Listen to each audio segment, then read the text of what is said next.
Moïse ignorait le combat de sa famille. Moïse n'a pas grandi avec sa famille. Moïse a été élevé chez Pharaon. Il ne savait pas que dans la famille de Lévi, il y avait la colère. Moïse a grandi avec la colère. C'est la colère qui a fait rater à Moïse la terre promise. Et qui a vu Dieu? Pas. Qui parlait avec Dieu? Papa. Quelqu'un qui a vu Dieu, qui parlait avec Dieu sans énigme. Mais le combat de la famille, la colère. Moïse, d'abord, il fuit l'Égypte comment? Il a tué quelqu'un. Vous savez que son ancêtre Lévi avait tué les gens à Sichem? Comme son ancêtre avait fait, lui aussi il a répété la même chose. Et la Bible dit dans Genèse 49, Simeon et Lévi ont une colère dangereuse. Et c'est la même chose qui va entrer dans Moïse. Parce que Moïse est né d'un père lévite et d'une mère lévite. Et maintenant il bégayait. Imaginez maman colère, papa colère et lui il bégaye. Imaginez la colère de Moïse. Il descend comme ça, il prend l'or, il fait fondre l'or à Tokisiango, il fait boire aux gens. Dieu lui dit parle au rocher, il s'énerve, il frappe les rochers.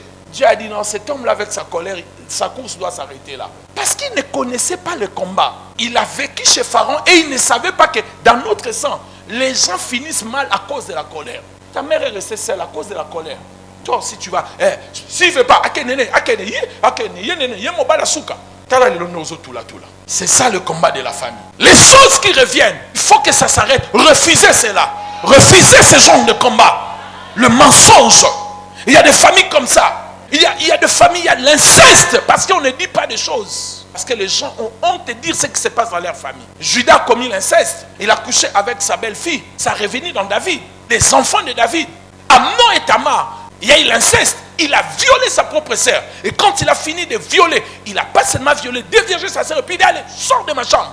Et il ferme la porte derrière sa sœur. Dans la maison de son propre père. Mais quand il fuit dans la famille, on voit l'ancêtre. Judas avait commis le même inceste. Le même problème qui est revenu encore.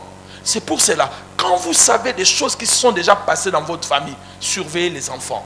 Regardez bien. Veillez pour que ce combat ne revienne pas. Dans votre famille, il y a la tendance d'inceste facilement. Et quand vous avez des enfants, ne les fermez pas dans la chambre. Vous êtes en train de boire le ngonzo, le poumous, vous êtes en train de boire des castels, des réglards, toutes ces choses sympolies.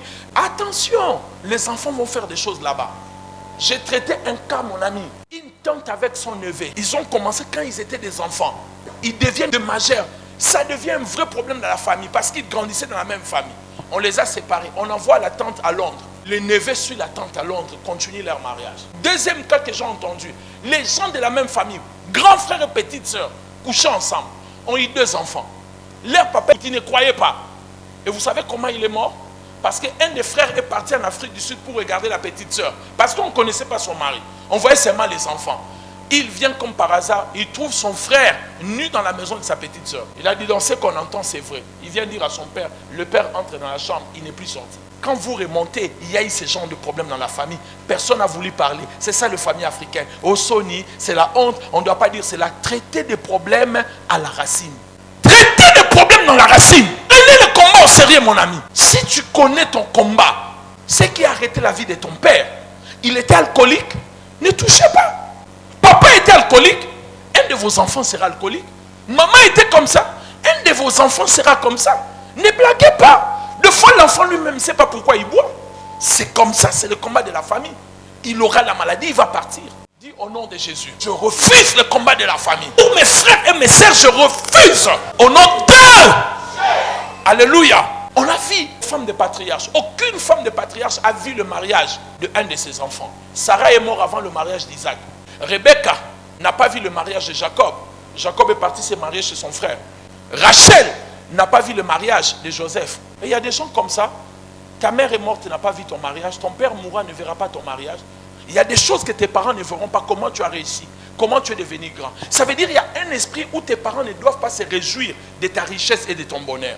Ils ont souffert pour rien. Ils ne peuvent pas se régaler de ton bien. Dire, ben, nous sommes heureux.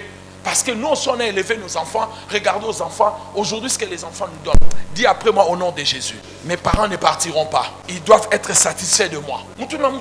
Ma famille. Quelqu'un me dit amen bien. Chacun portera sa croix. Dixit le Seigneur. Faites très attention avec ces choses. Prenez cela au sérieux. Regardez, observez les événements. Regardez les choses qui recommencent. Regardez. Les mensonges dans la famille d'Abraham. Voyez cela. Abraham va mentir. Il ment. Isaac ment. Jacob ment. les 10 enfants de Jacob vont mentir à leur père. En Genèse 50, verset 14 à 16, Jacob est mort, ses enfants viennent mentir à son nom. Joseph, oui, papa quand il était vivant, il avait dit, il ne faut pas nous faire du mal. Jacob n'a jamais dit ça, mais ils ont menti.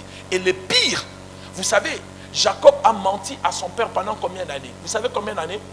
Jacob, quand il avait dit qu'il était Ésaü, il est parti, il est revenu chez son père après 20 ans. Son père est resté avec ces mensonges-là. Parce qu'il a fait 14 ans chez son père. Il a passé pratiquement 20 ans chez son oncle. Il avait menti son père, bien que son père l'a su plus tard. Et vous savez, les enfants de Jacob ont menti à Jacob pendant combien d'années? 20 ans. Ils ne disaient pas la vérité à leur père. Ça veut dire que leur père savait que Joseph était mort.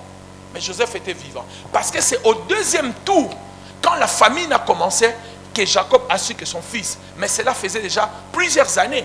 Sans compter l'année où Joseph est. Mais les théologiens disent que ça faisait 20 ans. Et les mensonges de Jacob et les mensonges de ses enfants se ressemblaient. Un animal tuait le vêtement de son frère. Là-bas, ils ont pris le vêtement de les frères. Ils ont tué l'animal, ils ont mis le sang. C'est comme quelque chose qui est programmé dans le sang. Et là, ma famille, le koutamokati kotak. Oh, maman, c'est ça. Mado, on m'a pas maman, tu es venu chercher ta fiancée, mais on t'aime. Toi-même, tu sais qu'on t'aime, mais tu crois quand même.